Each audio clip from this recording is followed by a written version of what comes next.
As with everything, there are different shades of green when it comes to living an eco-friendly lifestyle, and perhaps no one understands that better than Michael Reynolds, the architect who created Earthship. Homes that look a little like a spaceship but are very down to earth.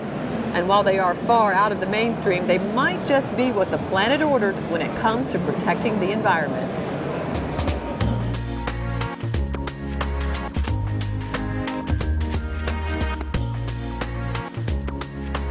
Looking across the Rio Grande Valley, they're almost hard to spot. Yet nestled in the earth is a series of homes like nothing else. I call it biotecture because I don't think architecture is even coming close these days. They're called Earthships, and their green design is the brainchild of Michael Reynolds. It's not like an idea that came like that. It's like a long, slow process of responding to the world around us and the needs that it presents. For more than 3 decades, Reynolds has researched and developed self-sufficient housing made from recycled materials.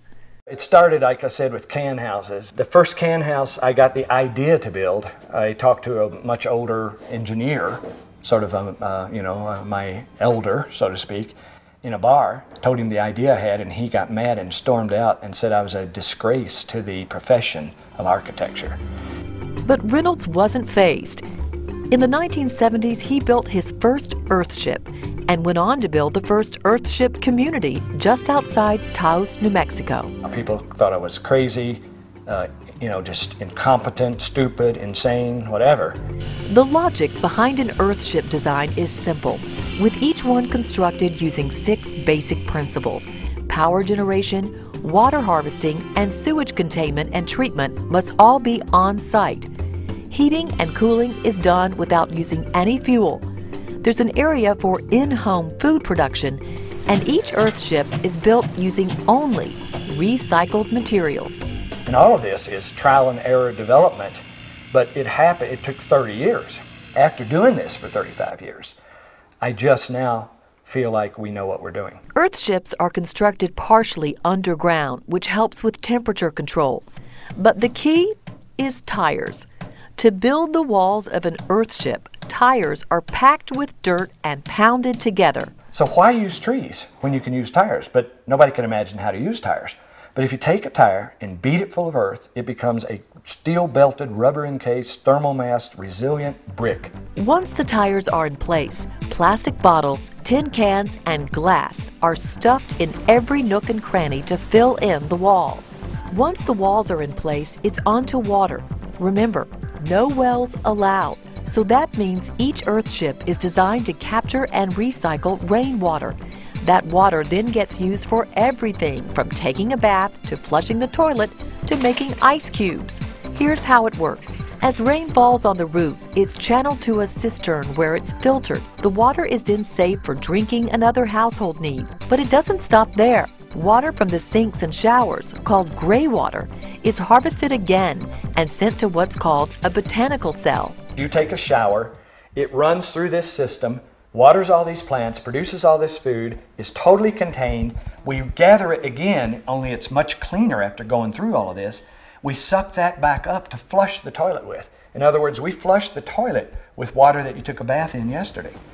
Toilet water, or black water, does go into a conventional septic tank, but it's later pumped out to the yard where it's recycled through an outdoor botanical cell, an area of landscaping specifically designed to filter and clean water. It is actually, I have to say, fun to learn all of this. We had to learn how to build out of garbage. We had to learn how to harvest energy. There was no books when we first started doing it. While learning how best to build an Earthship was difficult, Reynolds says it still wasn't the hardest part. The hardest part used to be the permission to do it, and it still is. Like permission from the authorities to let you build out of garbage and run sewage through your living room. 30 years ago, I'd have to sneak out in the woods to do this. Just as Earthships can be designed for any climate, they can also be designed for any price range. For someone who wants to build an Earthship themselves, construction plans start at around $5,500. And for someone who wants a more lavish design, constructed by professional builders, Earthships can cost nearly $500,000. So the bottom line is this building, with all of its systems functioning, costs maybe 10 or 15% more than a conventional home.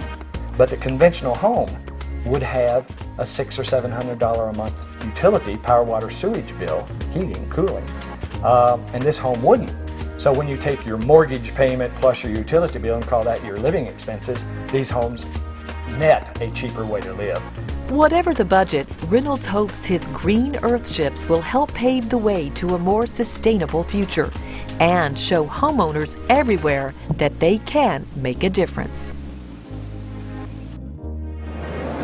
If you want to learn more about Earthship, there's actually an Earthship movie. It's called Garbage Warrior. It's coming out on DVD this year. And of course, you can log on to our website, weather.com/forecastearth, for more information. Coming up, the story of a local hero known in environmental circles as the most advanced and progressive CEO in the world. I come to work every day to help save the Earth. And how upgrading your home's insulation can save you money and help the planet. Just ahead on Forecast Earth.